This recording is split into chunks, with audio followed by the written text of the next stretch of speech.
गोजोन फुंबिलि लोगोफोर, नोंथांमोनखौ बड' एसएम आपडेटनि गोदान रादाबाव बरायबाय। मिजिंथियो गासैबो गाहामैनो दङ। दिनै नोंथांमोननि थाखाय गोदान खौरां लाबोदों। अन्नानै भिडिअखौ जोबजासे नायलांदो। सेथि खौराङाव दङ रं बिरं जोंसारनायजों टकिअ अलिम्पिक 2020 खौ मैया जापाननि टकिअ सोहोराव बेखेवबाय। मुलुगनि खौसेथि आरो बिसुखिनि लोगोरि खालामनाय मुलुगनि देरसिन बादायथिलि अलिम्पिक गेम्सखौ मैया बेखेवबाय। गासै हादरनि गोख्रों गेलेगिरिफोरा बे गेलेनायाव बाहागो लादों। भारत हादरनि बाथि मुलुग बक्सार सौलायग्रा चेम्पियन एमसी मेरी कमआ हादरनि देरगाथाव गोथार फिरफिलाखौ बिरहोबाय। बेनि उनाव जागायबाय। टकिअ अलिम्पिकआ बुहुमनि गासै गेलेगिरिफोरनि देरसिन सिमांआ अलिम्पिक। सोर सनानि मुकुट गानगोन बयबो मिजिं थियो, नाथाय जाफुंसारा एथबां गोरलै जानो हाया। नैथि खौराङाव दङ चिरां जिल्लानि भारत-भुटान सिमना ओनसोलनि दादगारि ओनसोलनिफ्राय लांखारनाय सा 42 गथ'साफोरखौ आसाम सोरखारा स्किमनि गुबुन गुबुन ओनसोलनिफ्राय बोखांनो हायो।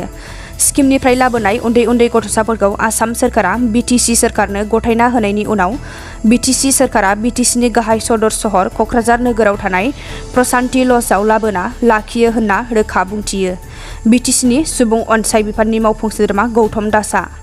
खौरांगिरिनि सिगाङाव बिटिसिनि मावफुं सोद्रोमा गौतम दासआ बुंबावो दि क'क्राझार सहरनि प्रसान्ति लजआव 5 सान लाखिना आसामनि गिबि मन्थ्रि डक्टर हिमन्त बिश्व शर्मा आरो बिटिसिनि गाहाय मावफुं सोद्रोमा प्रमद बर'आ नखरनि गार्जियानफोरजों गुवारै सावरायज्लायना लांखार जानाय गथ'साफोरखौ नखरनि सोद्रोमाफोरनो सोमजायना हरगोन होनना गौतम दासआ बुंबावो।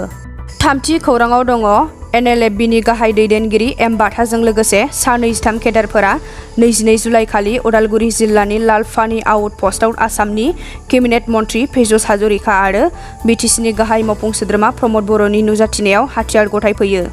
मैया आसामनि गिबि मन्थ्रिया एनएलएफबिनि गाहाय दैदेनगिरि एम बाथाजों लोगोसे दैदेनगिरिफोरखौ आसाम बिधान सभानि सावराय नब्लाङाव सावरायज्लायनो लेंहरनाय लेखा एम बाथाया आगान होफैयो।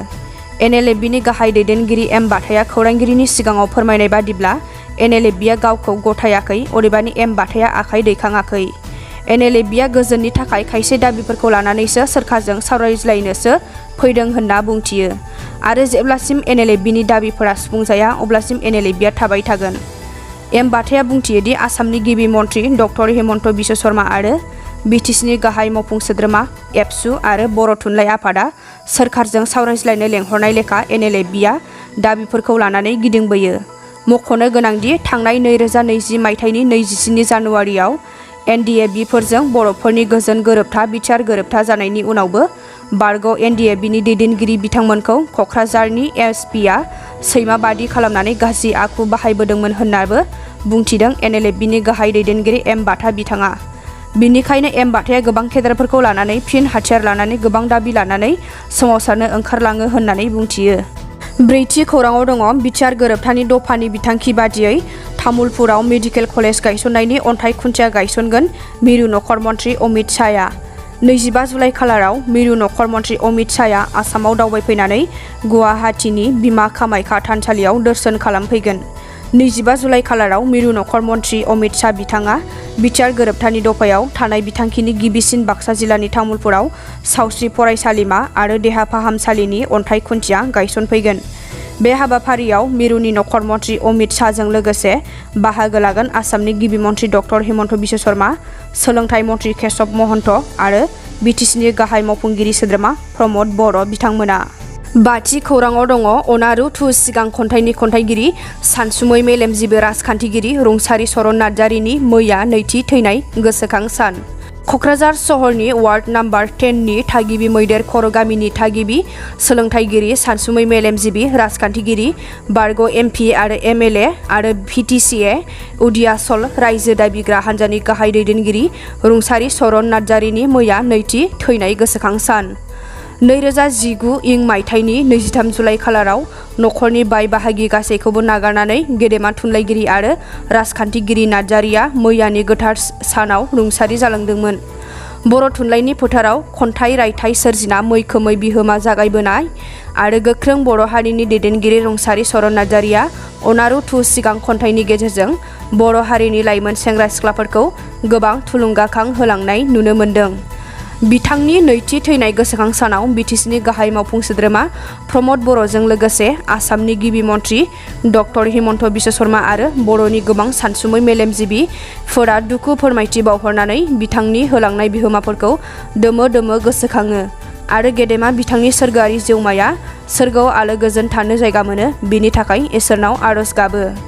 दथि खौराङाव दङ आसामनि लखिमपुराव मुगैथाव लाजिथाव जाथाय। 60 बोसोरनि दुथां बोराइनि बोलि जानांदों 20 बोसोरनि लाइमोन सिख्लाया। दुथां बोराइ दुर्गेश्वर बरखथियाया लाइमोन सिख्लाखौ आथोनारि अयथासार खालामदों। जाथायनि उनाव भुगिनाय सिख्लाया गोख्रों अजद होयो आरो नखरनि सुबुंफोरा थानायाव केस होनाय लेखा दायनिगिरि दुर्गेश्वर बोराइखौ पुलिसआ हमबाय। बोराइ बैसोआव बेबायदि खामानि मावनायखौ ओनसोलनि रायजो राजाफोरा गोख्रों रावजों निन्दा होदों आरो आयेननि साजा होनो दाबि लोगोसे रायजोआव बेबायदि मुगैथाव लाजिथाव जाथाया गले गले जादों बिनि सायाव सरकार आरो खुंथाया गोख्रों राहा लानांगौ होनना रायजो राजाफोरा दाबि खालामदों। जोबथि खौराङाव दङ क'क्राझार लकसभा बियाबनि एमपि नब कुमार सरनियानि गोदान राजखान्थियारि लामा। गावनि राजखान्थिखौ गोजोर लाखिनो बाहायदों गोदान कौशल। खौरांनि बादिब्ला बर' एमपि नब कुमार सरनियाया सोनाब बंगनि गिबि मन्थ्रि ममता बेनार्जीनि दैदेननाय तृणमुल कंग्रेसनि टिकेट लानानै एमपि गेलेनो हागौ। थारैनो क'क्राझार लकसभानि एमपि नब कुमार सरनियाया फिन क'क्राझारखौ आग्रिफिननो सिमां सुजुदों नामा? राजखान्थि फोथाराव सिखारदों गोदान सोंलु। रादाबखौ जोबजासे खोनासंनायनि थाखाय नोंथांमोननिसिम साबायखर। आरो नोंथाङा चेनेलाव गोदानबा अन्नानै साबस्क्राइब खालामना हो आरो बेल आइकनखौ प्रेस खालामना अलाव होना ला जाहाथे आं गोदान बर' रादाब लाबोयोबा नोंथाङा सिगांसिन खोनासंनो हानाय बायदि। गोजोन्थों।